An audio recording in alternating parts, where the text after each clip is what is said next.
Everything off. Hi, everybody. Welcome to this week's Free Friday webinar. Today, we're going to explore de-escalation tactics. But before we get started, I just want to let you know that the conference packages are up and for sale on the website. We have several upcoming webinars that are going to be super interesting, so keep an eye open for those. We're doing another leadership and management with Tony Buon. Greg DeLapp is going to do a two-part for us in March around signs to recognize for folks that need referrals. We have a lot of stuff coming up, so do keep your eyes open. We are going to have a really, really big audience today. So I need everybody to please do keep yourself on mute. At the end, Mark will take questions. When we get to that, I'll ask you to please raise your hand, because that way, with so many people, it's easier to keep everybody on track, and we don't want to forget anybody. So if we can do that, I would appreciate it. Our speaker today is probably a familiar face to a lot of you. He presented in Portland for us. He's the former Houston chapter president and he's the director of EAP at the MD Anderson Medical Center. And we appreciate him spending this time with us. Thank you, Mark. And I'm just going to be quiet and let you kick everything off.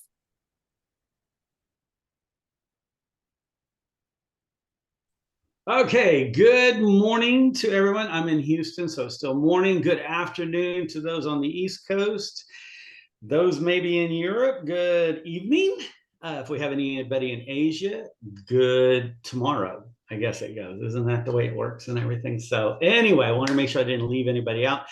I was talking to Julie earlier. I have to apologize first because I am a mental health professional like many of you and stuff. And so when I was putting this together, it's like, what am I going to talk about and what am I going to put together that, you know, it was going to be new and stuff. And then I remembered back sitting at the international conference in Portland that not everybody are mental health professionals. I got to sit with some great individuals that were stewards for the union. And so they volunteered and they're doing that. So it kind of made me rethink my way through this presentation and everything. So anyway, so let me put this on slides and stuff. So let's get started here.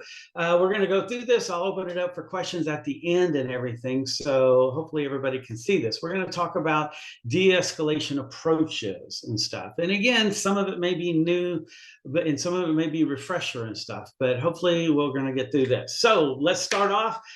As you can tell, I have no hair, that's why, and all that stuff. So here's some of our objectives. First and foremost, we got to have fun.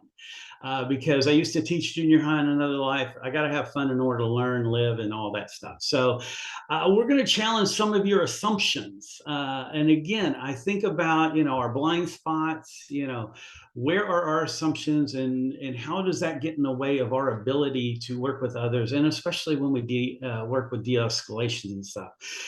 What are signs to look for when we do talk about times that we need to de-escalate? Also, we're going to talk about some strategies, tiers, and steps, depending on the approach and exactly what we're looking at that we have to help and assist somebody in de-escalating.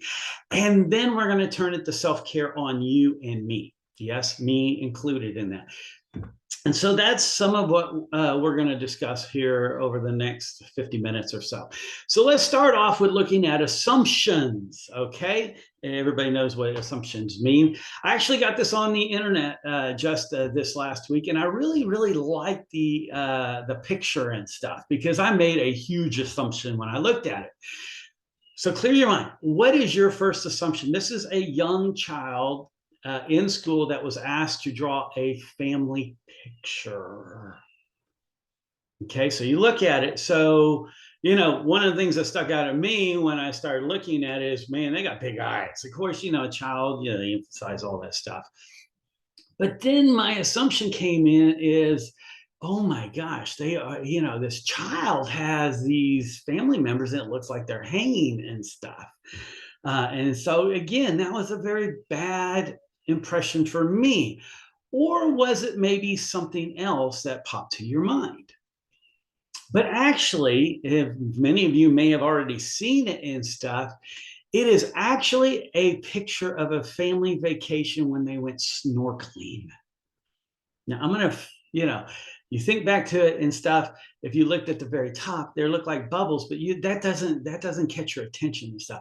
And so when we look at things, when we hear things, we perceive things, and we draw conclusions, we draw assumptions. And so as professionals and stuff in EAP, we got to remember that.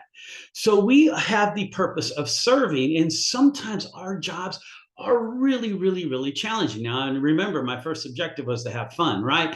So remember, if you have a bad job, somebody has it worse than you. Always remember that and stuff. So here, let's look at the obvious. What are some of the signs that we need to pick up on when we start thinking about, all right, we need to really work on de-escalating this individual, or maybe it's a group. And some of the obvious signs are tone, again, how we communicate, our tone of voice, our intensity, our assertiveness, things like that. Do we have an elevated voice or do we have a soft voice? And again, the elevated voices normally command attention and they can be very intimidating.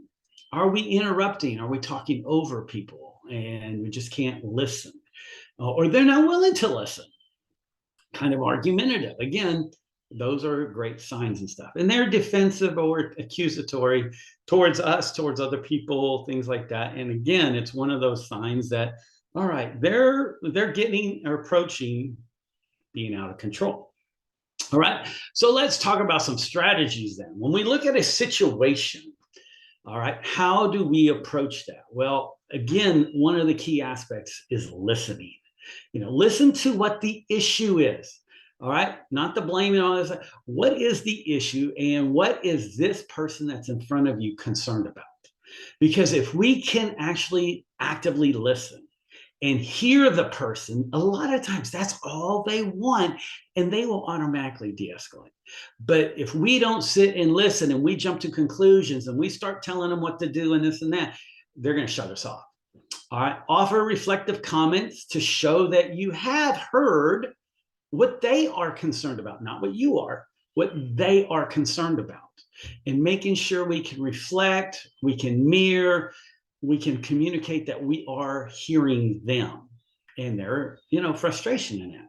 And then wait until the person has released their frustration and expressed how they feel. We need to make sure we do not interrupt. And again, it's the aspect of silence, and I'm going to talk about that in another way. So I have a great demo for you in demonstrating this. So again, I like having fun and everything. Those that know me know I have a crazy sense of humor. So we're going to look at a Big Bang video on what exactly does it mean to listen. So I'm going to switch over here and let's play. Comes Xbox One. Why one? Maybe that's how many seconds of thought they put into naming it. Can you get the butter, please? However, with the Xbox One, I can control my entire entertainment system using voice commands. Up until now, I've had to use Leonard. Then get the other one. Pass the butter. Hang on. I don't feel like you're taking this dilemma seriously. Fine, Sheldon. You have my undivided attention. Okay, now, the PS4 is more angular and sleek looking. No way! It's true. But the larger size of the Xbox One may keep it from overheating. You wouldn't want your gaming system to overheat? No, well, you absolutely would not. And furthermore, the Xbox One now comes with a Kinect included. Included? Yes! Not sold separately. Although the PS4 uses cool new GDDR5 RAM, while the Xbox One is still using the conventional DDR3 memory. Why would they still be using DDR3? Are they nuts? See, that's what I thought. But then they go and throw in an ES RAM buffer. Oh, wait a second. Who's they? The Xbox. You're kidding! No, I am not. And this ES RAM buffer should totally bridge the 100 gigabit per second bandwidth gap between the two RAM types. This is a nightmare. How will you ever make a decision? See, I don't know. What should I do? Please pass the butter!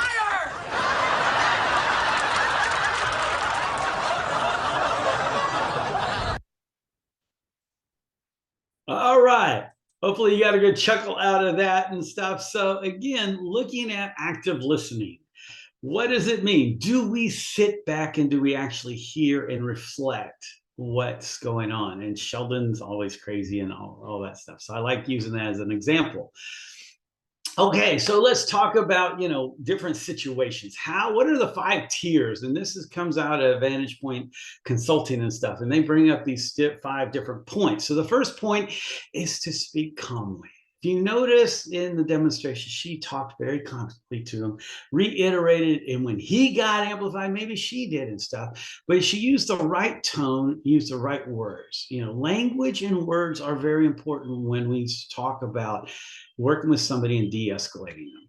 The other aspect is ensuring your body language is relaxed and controlled. Again, we respect space and neutral body language and stuff. And again, understanding that there's cultural aspects, because sometimes we want to sit and we want to make eye contact. And yet there's some aspects that some cultures just don't like that. And so again, understanding our biases, understanding our blind spots in that, and making sure that we can communicate well verbally as well as non-verbally. Then we got to make that connection and we got to empathize. Commonalities and stuff is really, really important when we start looking at empathizing and connecting, because again, if we are not listening to them and we're trying to interject or question and stuff, sometimes it can be quite challenging, and the use of silence can be a very, very powerful thing that we have that's at our availability. All right, and then, get aggravated people away from weapons, harms, others, move them to a new place. I like when I'm working with somebody that's getting really agitated and stuff, it's like, hey, let's go for a walk. Let's go grab some coffee. I don't drink the hard stuff, so I drink Diet Coke. Sorry about that, Diet Dr. Pepper, something like that. So we go for a walk. We get them out, get them into a place that's neutral and away from some of the stimulus that may be potentially helping amp them up. And then finally, we look at providing them choices that empower them. Look at options moving forward, asking them, all right, what are some of the things that you may be able to do? Again, I don't have to solve their problems for them all the time. It's just asking those questions and helping them think their way through. And one of the great folks that I love in today's world that really emphasizes some of this stuff, and especially the aspect of empathy, is none other than Brene Brown. And so I encourage you to look. She has TED Talks, she has books, she has all kinds of stuff. But one of the things she says is empathy has no script. There's no right or wrong way to do it. It's simply listening, holding space, holding judgment, emotionally connecting and communicating. No, I just told him I'd take it back. Get back. Okay. Connecting and communicating that, incredibly healing message of you are not alone. And then you think about it, when we connect with others, when we work with others, and we're trying to make sure that we de-escalate, we calm them down, get them into a good place and stuff, isn't that part of the big message that we're doing, is that you're not alone? And again, we're here to support and encourage. Doesn't mean I have the answers, but it means I'm here with them and going through that. So let's look at another aspect. Let's talk about behavior. What happens when we need to de-escalate some behaviors and stuff? And again, examining the 6 steps of de-escalating that. Again, some of the similarities: we approach calmly. We describe what we see, factual, nothing but the facts. Making sure that they understand how other people may be seeing the situation. When we do read the situation, we ask for, their opinion. What is their thought? How do they think other people are seeing it and stuff? We do acknowledge their feelings. Their feelings are important. And so again, is a way we don't have to agree with how they're feeling, but again, how they're feeling, how they're seeing things is important. And so being able for them to share that and us reflect that back. And then give choices. Again, everything's a choice. What else could they do? How else could they perceive it? What other options of self-care may they have? And then we take, that time to pause and support them. All right. Again, just being them feeling like we're hearing them, we're there. Again, we don't have to agree with them. But, one of the things that I work with our police department stuff. And when I talk to individuals that are trained in negotiations for, suicide or hostages or something like that, the big thing they say, look, we have to connect with them. We have to join with them and empathize with them. And then we start working on talking them down. And so remembering that as we work with our individuals and stuff, and we talk with those that are quite animated or passionate or frustrated, mad, angry, whatever the case may be, whenever we de-escalate. And again, it doesn't have to be that behavior of anger and being just fierce. It could be that they're sad, they're depressed, and we need to de-escalate those situations as well. All right.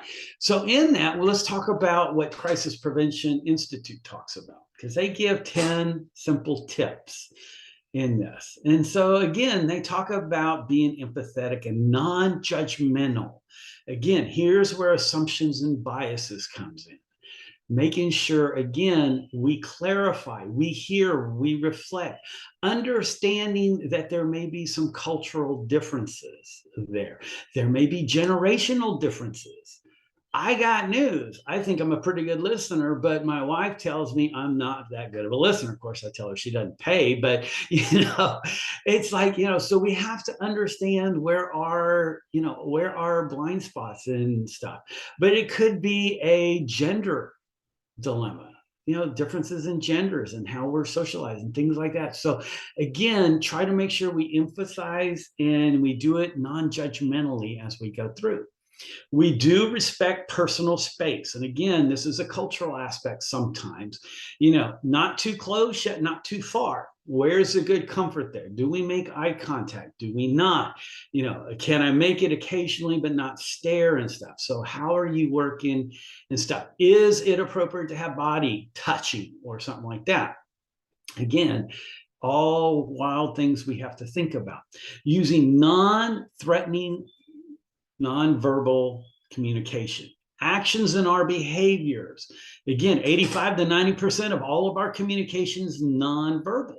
So how are we communicating in that aspect? And again, how are we acting? Are we talking with our hands? Are we shaking our hands and stuff? Are we sitting back calmly? Do I have my feet crossed or legs crossed and stuff and all that? So understanding when we talk to everybody, when we're looking at de-escalating, how our body language is. We keep our emotional brains in check. We have to remain calm when we're talking to somebody, especially if they're agitated or especially if they're animated and stuff. We have to remain calm.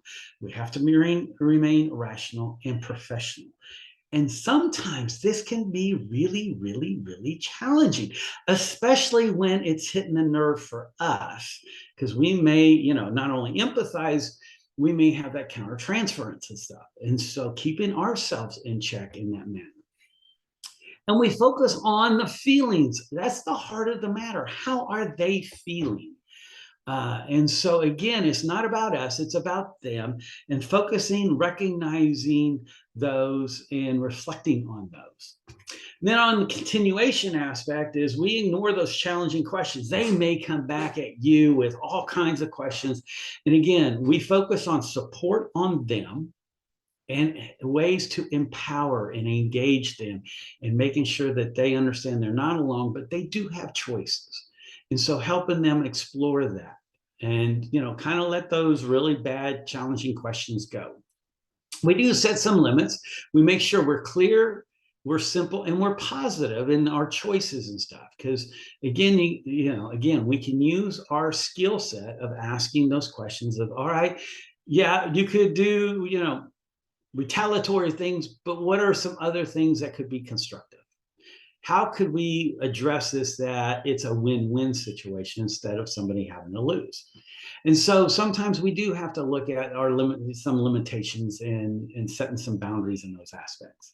Choose wisely, what you insist upon. What are the options?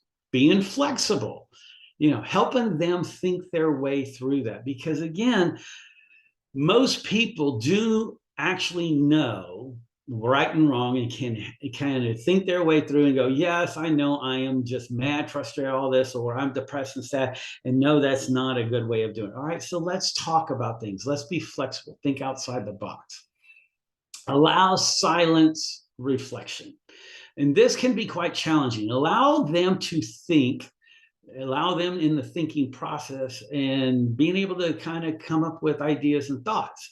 And I like the acronym. I don't know if any of you have heard the acronym before. It's called WAIT or WAITS. Hopefully you've heard about this. And it's very simple. Is why am I talking? Stop. Allowing them to think and talk. And, when you ask a question, sit back, don't start thinking of another question and stuff, but allow them to answer. But sometimes they need to just sit there and mull on things. Now, we don't take a long pause because that can be awkward and it's like, I don't really care stuff. But we do allow for that silent reflection for them and allow them to think their way through things. And again, this goes with the next one. Allow time for discussions, decisions. Don't rush it. Go slow. Take your time. Again, they are looking for somebody that can relate and empathize and take care of them and support them while they're going through their emotional response, sometimes even their physical response and their mental health response. So understanding it.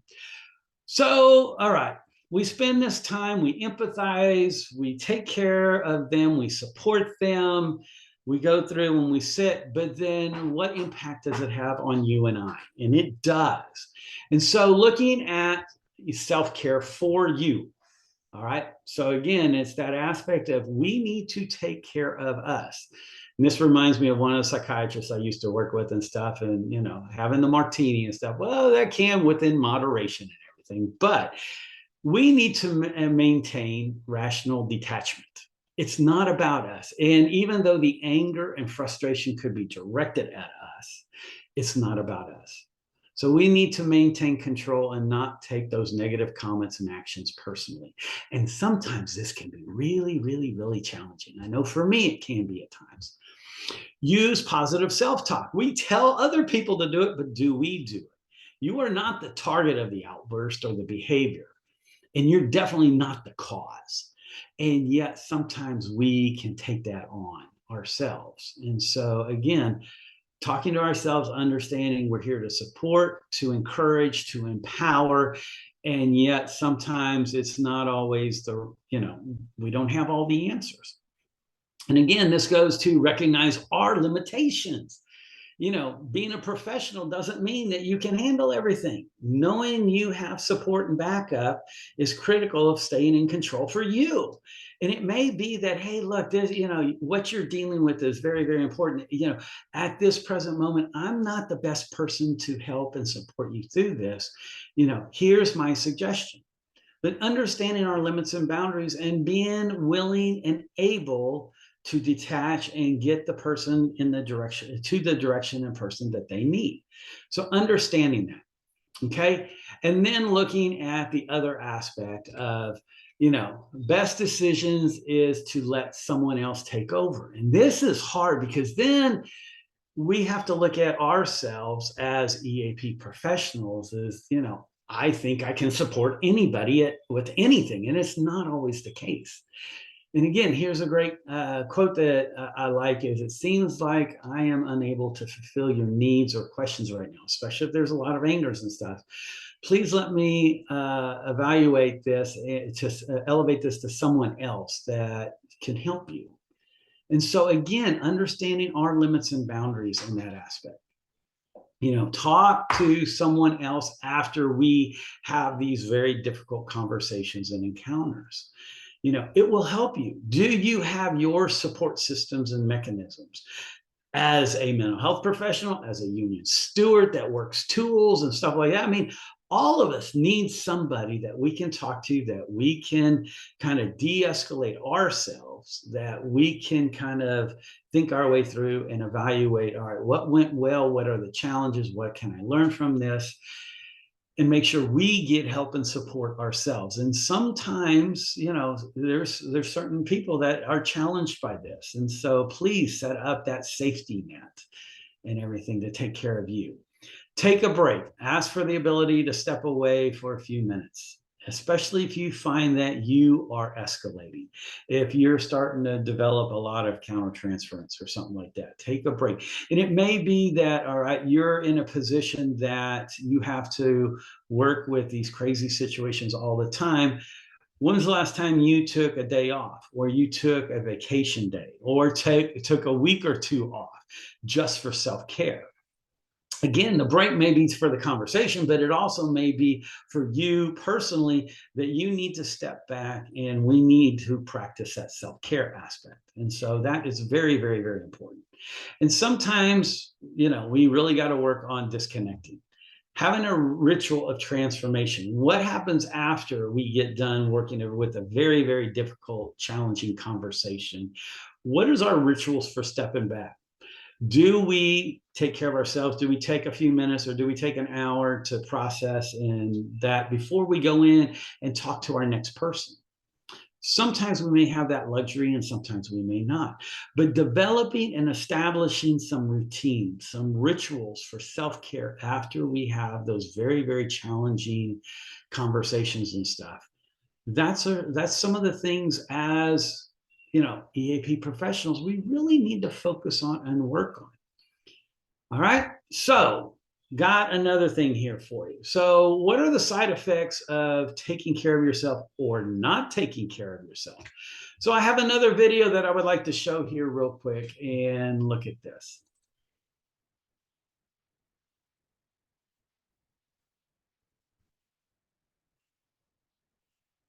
And away we go.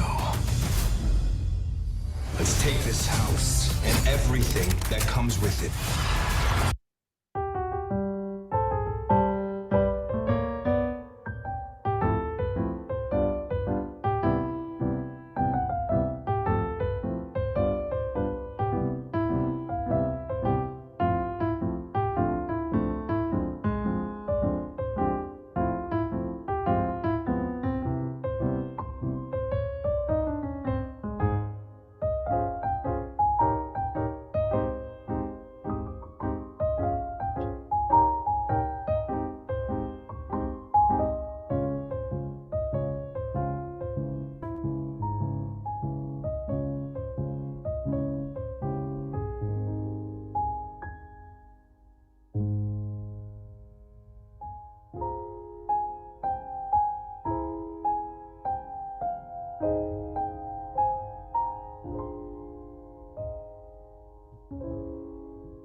All right. How many of you, when you start thinking about things and stuff, look at those different aspects? When we start thinking about, what it's like to take on all those different aspects. And it just builds up and builds up and builds up. Where's your relief? My sweet mate here at my office is a 110-pound yellow lab. He can tell when I need a hug. He comes up, he wants attention, he wants to be petted and stuff. And so again, understanding how we care for ourselves, because some days, some hours can be very, very challenging, and we just keep soaking it in and stuff, like that person in the cartoon and stuff. And yet, how do we let it go? And that's one of the big challenges that I think sometimes we overlook and we forget as EAP professionals. And it can, we're so good at caregiving that we forget to take care of us. And so that's one of those aspects. So, final thought for you. And I love this quote. And so I wanted to include it in here and stuff. So, the final thought is, you are not required to set yourself on fire to keep other people warm. Think about that. Because how many times do we sacrifice ourselves in what we do, and we don't always think about us and taking care of us? So de-escalation is for those that we serve, those that may be in front of us, but sometimes we need that as well. And having that professional support, that safety net, having those that you can trust, rely on around you and stuff, can be invaluable for our survival in doing what we do on a day in, day out basis. So here's my final aspect. I'm going to ask you, we're going to talk a little bit, and I want to know, what are your struggles with de-escalating a situation or a person? What have you found that's challenging for you? And then also, what do you find works best for you? And again, all of us have different perspectives. And you see my name and my contact information. That's my Gmail account and stuff. Julie has my slide deck and stuff, so we'll be able to share that later on as well and stuff. So at this point in time, I'm going to stop sharing so everybody can see everybody. I saw that I haven't been able to keep up with the chat and stuff, but I see that Julie, we have over 100 comments. Oh, it was all about my bald head or something like that. So I don't know and everything. So yeah, don't laugh and stuff. So here I want, as Julie said before, raise your hands and stuff. But the question is what have you found challenging for you when we have to work and help others de-escalate or ourselves? And then what have you found that really works well for you? So for any of you who don't know, you can find the raise your hand button by clicking reactions. It's kind of in the middle of the black bar on the bottom, and it has a raise your hand. You just click on that and it'll raise your hand, and there we go. Michelle, would you like to unmute? Sure. Thanks, Julie. So, yeah, just to answer the question about how do we kind of de-escalate or decompress. I mean, Yeah. personally, I do love to listen to podcasts. It's kind of convenient when I'm walking the dog. Right. And yeah, so I do that a lot. I mean, I do enjoy cooking. Let me Or if know I'm next not time you listening, get frustrated and cook, and I'll come eat. haha, there you go. It's a deal. It's a deal. I do like to listen to music too, right? As a way to decompress during the walks for sure. And then the other thing is definitely exercise. So and I kind of am grateful that I have, kind of a bunch of things rather than just trying to lean into one all the time, because then that doesn't always work either.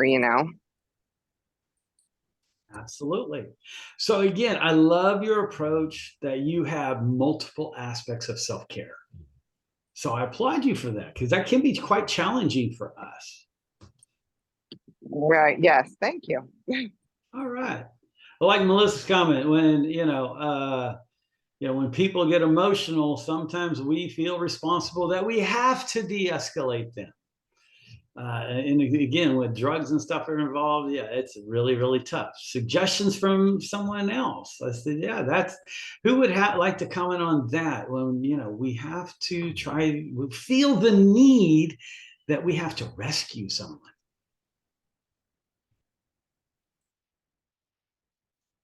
And Melissa, my question is, what are you rescuing them from? Their feelings?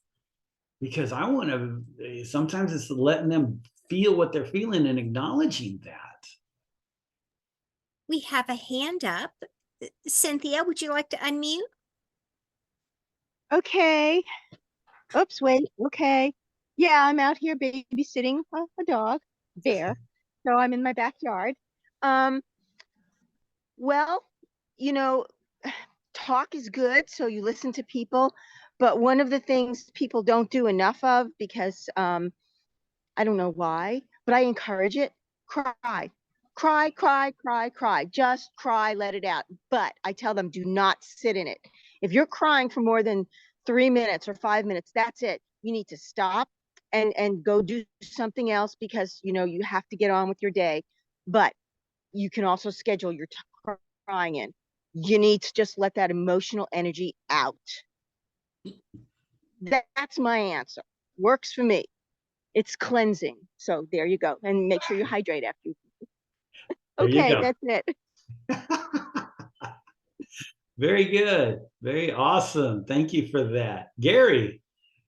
I heard two things on the table. One was that about saving people. I just tell people that, the best gift they give their loved ones, friends, family, clients, whatever, is taking care of themselves. And I learned that doing marriage and family counseling early in my career. Yes. I think it's really important, and people do perk up when you talk about that. And then the other thing is that, I do crisis and trauma work every day. So very important for me to keep myself, recharge my batteries and de-escalate. If you choose a time and place where you can, if you choose to cry, which I think is awesome, we're all put on this earth with tear ducts and a brain and a heart, right? If you choose the place to do it, then you're in control. I think I deal with employees every day who are really upset because of grief and loss. So they don't want to be upset at work, right? But they have the opportunity to pick a place, whether it be the car or the restroom, or go for a walk, or do it with a family member or a friend, or do it in the EAP's office. Then they're in control, and I think that's really helpful. And the other thing is, I've never had a problem finding other things to do, because I just love, music and art and theater, and I could be I could be a patron of the arts. I guess that's what I'm gonna do if I ever retire, but doesn't look like I'm gonna retire anytime soon. So, I'm a season ticket holder to Broadway Across America in Houston and stuff. And again, that's a great, great way of taking care of me. I love it. I really like this topic, and I like the information. This is great. Thank you. Thank you. Hey, somebody else.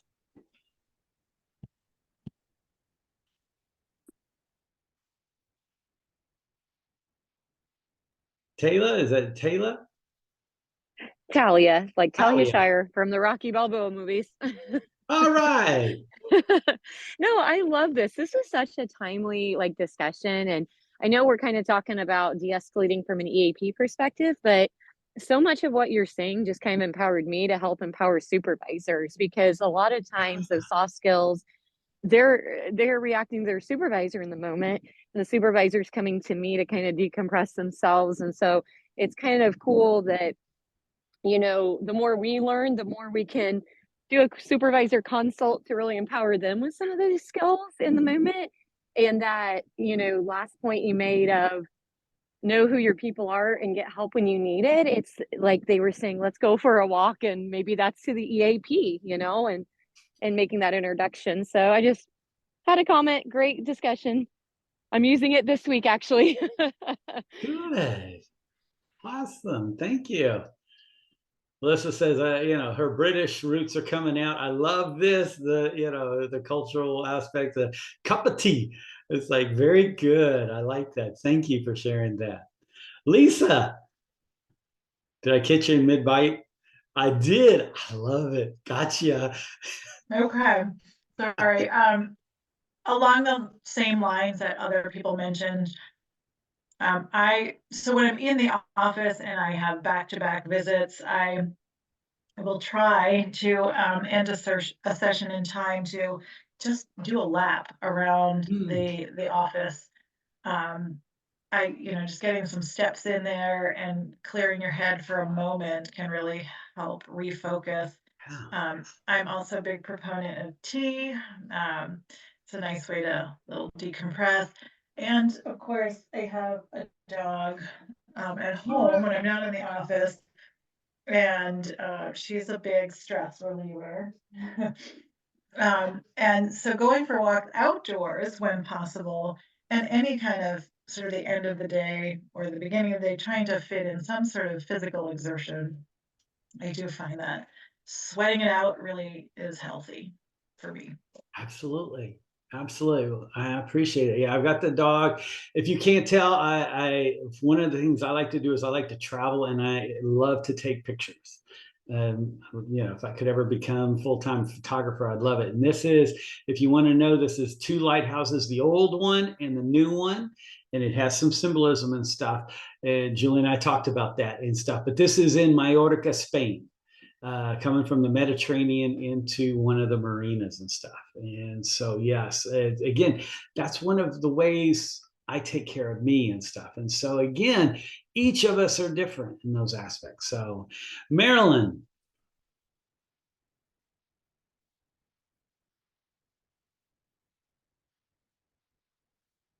Marilyn, are you still on mute? All right. Well, hang on. I'm going to go ahead and recognize Wendy. Hello, Wendy. Hi, everyone. This is really good. Thank you. What I do, I work near the beach, right? From my office, if I jump in my car, my secretary and my clerk always laugh at me with this. So when I have a tough day, I keep bath suits and towels in my locker in my room.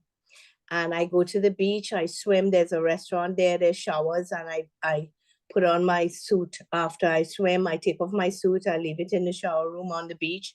I swim, and then I come back. And my secretary and my clerk always find that amusing. It always amuses them. I say, I'm going for a swim. I take the dirty suits home and I wash them and I bring them back every week.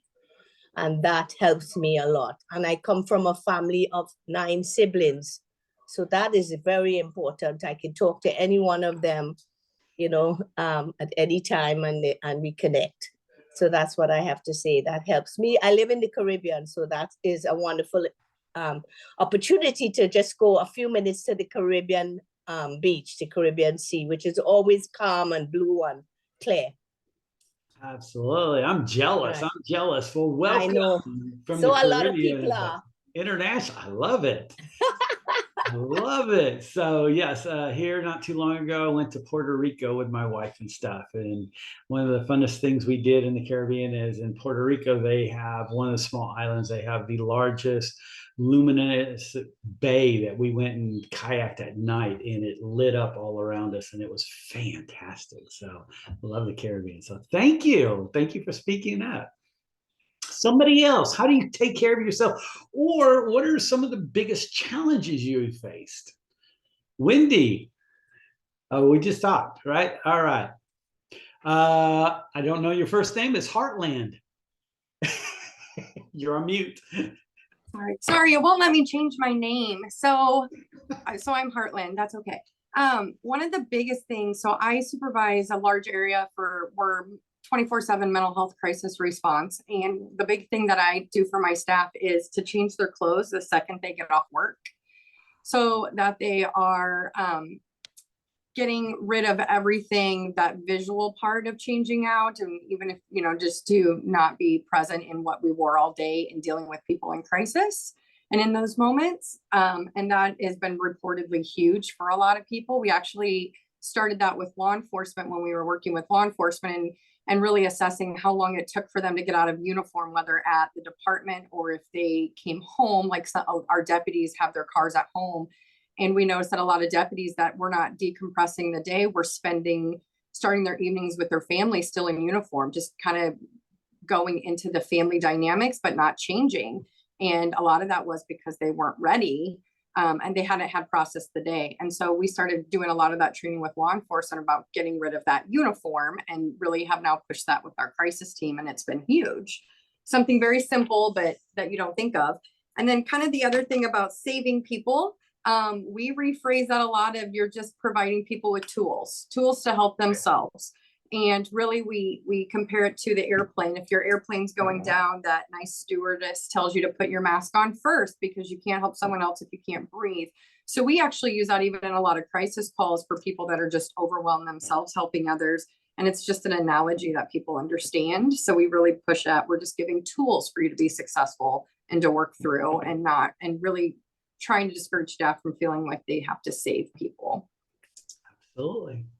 Fantastic. Yes. I love the idea. I hadn't thought about that, but when you get off work, go home and change out of the clothes you're in. Again, it's that symbolic mindset change. I'm in a different place, a different environment at that point in time. Thank you for sharing that. See, I even learned stuff. So thank you. Wonderful. Somebody else, what challenges you in working with those that can be quite animated or starting to lose control, either with anger and stuff, or on the other side with depression and stuff?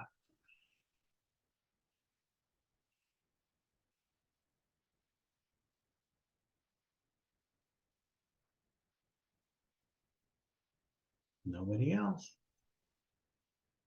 I see a lot of familiar faces. I could pick on a lot of people. They're never this quiet. I know. I mean, I see Nicole down in my corner, and Nicole and I go way back and stuff, and she's sitting there kind of grinning, and she hasn't said a word. And I know she's hard to. She's not one that always sits around and doesn't say anything, right, Nicole? Mark. Hi, Chris. Hey, I am so glad to see you. It's a flash from the past. Yes. I thought of one thing that I've heard can help with de-escalation, and I've actually used it, is to just calmly call someone's name. I mean, if they're really moving on a continuum to a place that's like, oh no, we need to back away from that. And also to get people to sit down. Those two things are very helpful. I also have a self-care technique that has not been mentioned. That's actually when my camera's not on, because I have the look of this. I have the look of pickleball. I don't know if any of you play pickleball. This is my latest obsession. Yeah, I have pickleball addiction. I probably need a 12-step program, but it's really fun. Chris, you haven't changed. So yeah, awesome. You're right. Pickleball. I've been wanting to get into it and stuff. So I like it. It's not as hard as other sports. And actually, if you have any like knees or issues, you can still do it. Yeah, it's awesome. Well, it's just great to see you. Thank you so much for doing this. Extremely helpful. Thank you. Feel a virtual hug. All right. See, that's the benefit of these Fridays and stuff. I love it. It's a way that we can connect for other professionals that we see at the conferences and stuff, but then also long lost friends and stuff. So yes, thank you. Cynthia. Okay. Oh gosh darn. My fingers are so cold. I like the hat. It's my shooting hat. Okay. Anyway, just don't shoot me. I won't.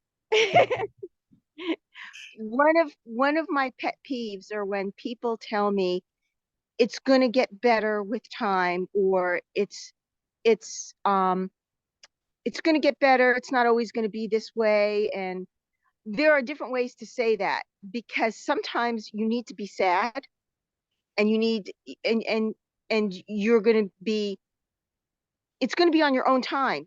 And when someone tells you it's going to get better, for me, that makes it worse. So you need to find other words to express your empathy, rather than telling them how to regulate their emotion with their trauma, with their feelings, with their emotional attachment. That will just enrage people. It enrages me. So I have to be very careful with words. Yes, absolutely. Because we can't guarantee it's going to get better. And no, you can't. It might not be as heavy, right. But it will intensity. So you have to be careful. Have a great point. Great point. You're going to be okay. It's going to be okay. Yeah, all those things. Again, picking our words very, very, very carefully is huge. So thank you. Wendy. I agree with Cynthia. What I do with my clients is, have you been here before at any time in your life? Is it different? And how did you handle when you were here before, instead of telling them it's going to get better?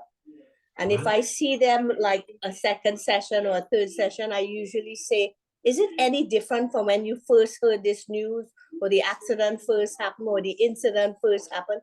What's different about it? Can you recognize it?